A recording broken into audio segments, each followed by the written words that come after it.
Hello, I'm Lorelli Medina, a junior at Heritage High School.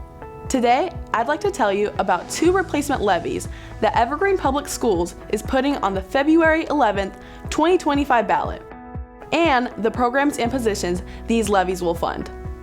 The first is an Educational Programs and Operations Levy, or EP&O levy, which will replace an expiring levy passed in 2022. The second is a Safety, Security, and Technology Capital Levy, or SSTC levy, which will replace an expiring 6-year levy passed in 2019. The replacement levies will help support the same kinds of things the expiring levies have supported. First, the EP&O levy, Proposition 7.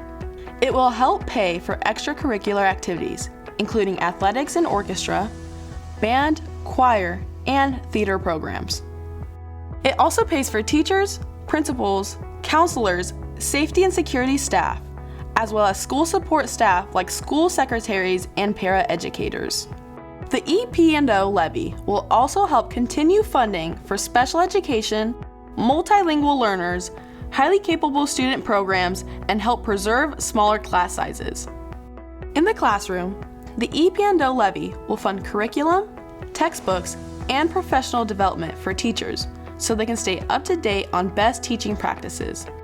Now, the SSTC levy, Proposition 8. This levy will continue funding for emergency response systems, cybersecurity, and internet safety software. It will continue funding for student and staff computers and laptops, school audiovisual equipment, and network infrastructure, plus our technology staff, who fix broken computers and respond to student and staff technology needs.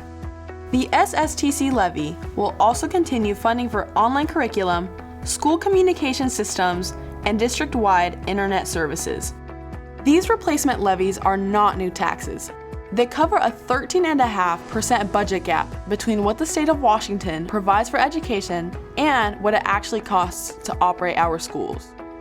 For more information on these levies, visit the district's website at evergreenps.org/levy. And please remember to vote on February 11th, 2025. Thanks for watching.